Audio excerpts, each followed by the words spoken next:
Hi YouTube. This is a picture that my kids took in a Michigan zoo last summer. They love it. First of all, it was their first live kookaburra. But most importantly, it kind of looks like this year's coin design. So, I don't know, they get a kick out of it. So we hung this picture up by the computer. You know, I don't know when it happened exactly. You know, I don't know if it was like one single video or a date on the calendar, or if it was more of an evolution. I think it was more of an evolution. But along the way, I decided that I really want my channel to be motivational. And that's what I've been working towards. And a lot of you have been kind of picking up on that.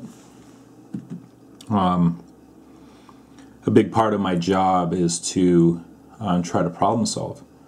And I have to attack problems by looking at them in a different way.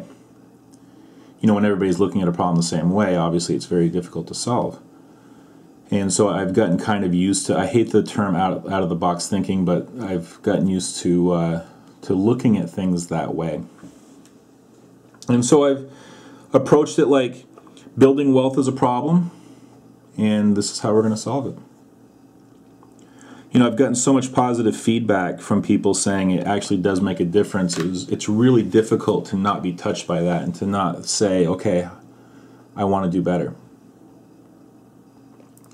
A big part of it is I know how destructive household debt is. I know that it ruins relationships. I know that it ruins lives. You know, not having any wealth at all. You know, I'd like to see. I probably should have looked this up.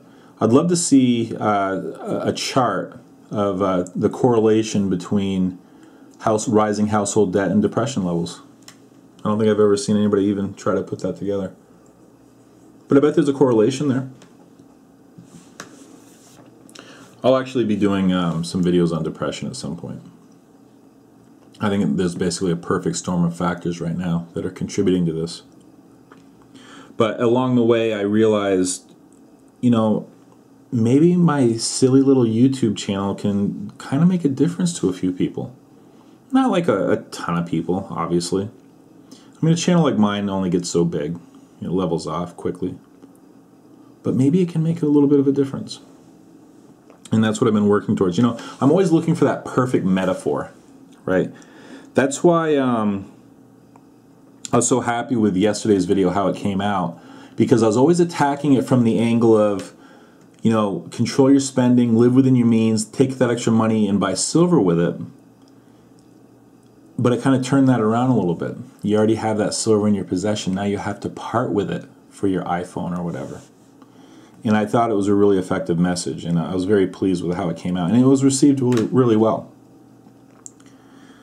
Although YouTube is funny, who knows what kind of algorithms they use and everything else. You know, I've had videos that are fairly old now, and, you know, suddenly you see it pop up on the YouTube featured on the side, and it starts getting views again. And then I have other videos that I thought were good, and they just kind of sink down to the bottom. So who knows? I should probably look into how exactly this works and everything. I really don't know. I just basically do the videos, post them, and that's it. You know, the validation I get is comments, views, you know, that kind of tells me, okay, people were into this video. And sometimes they're not. But, you know, the question becomes, well, what right do I have to try to think that I can motivate anybody? And the answer is I can't. I don't have the right, you know. I can just do my best and see what happens. And, you know, like I said, the market will speak, and the market is you and your views and your likes and your dislikes. You know, people build whole cottage industries around this kind of thing, right? You know, the one that comes up to my mind front and center is Tony Robbins. You know, you have these bigger-than-life personalities, these alpha males, right?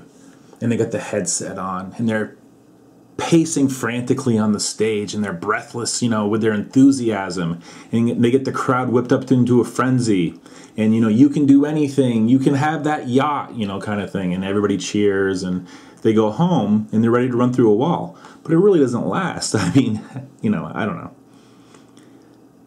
And Tony Robbins goes back to his mansion, and that's pretty much the end of it until he comes up with his next metaphor for motivation. Here's the thing, though. I'm looking at incremental, continuous improvement in our lives because, I want the same things that you do. I don't view wealth as a means to consume more.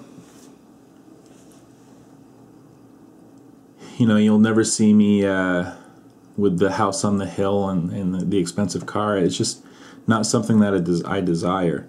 I see it as freedom. That's all. Yes, I'm a wage slave.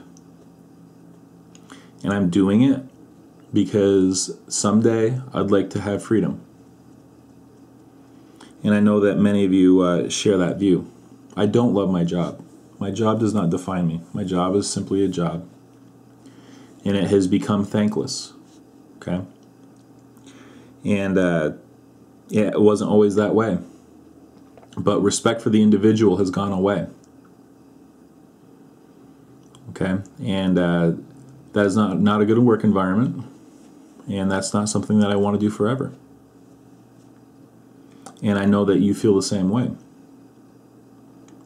The problem is that this promise of, the quick strike and the dreams and everything else that the motivational guys will give you simply isn't sustainable. I'm looking for sustainable motivation.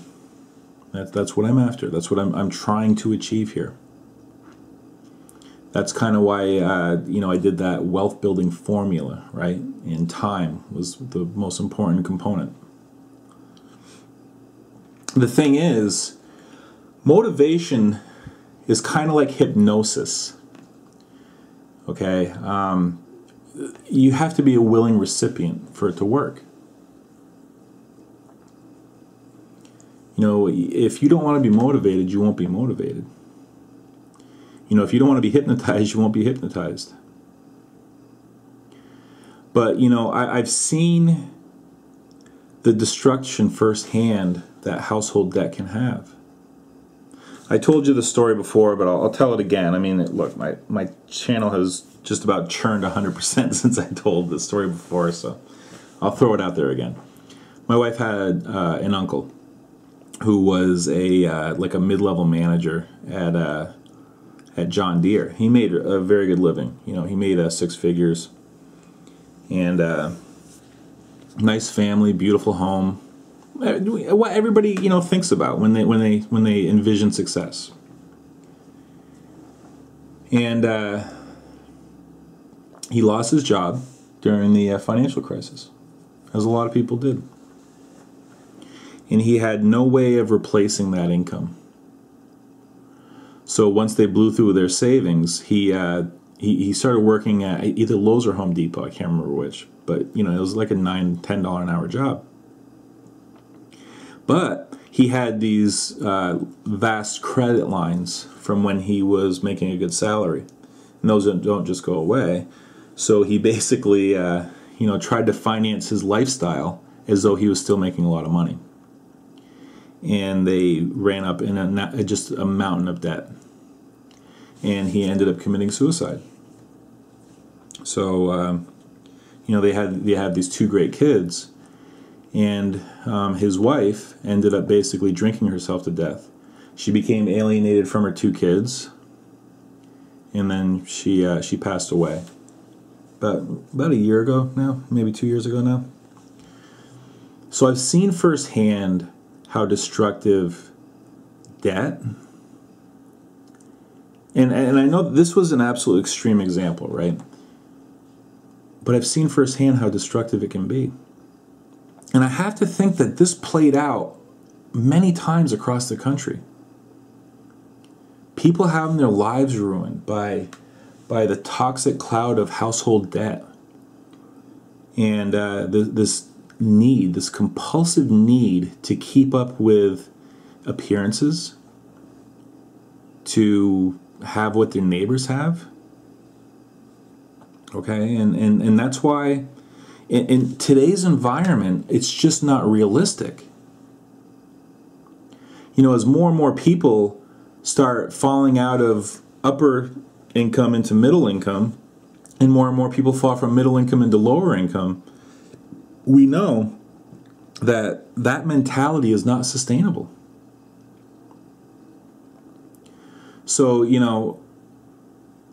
I don't know how many people I can reach on a silly YouTube channel, and I don't know even how effective my message can be.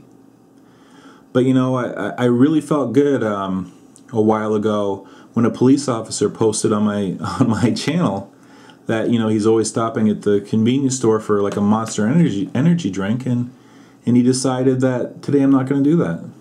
I'm going to save that money. Sounds kind of silly. I'm sure the folks at Monster Energy don't appreciate it. But it just shows you that the message is sinking in for some. And that's just fantastic.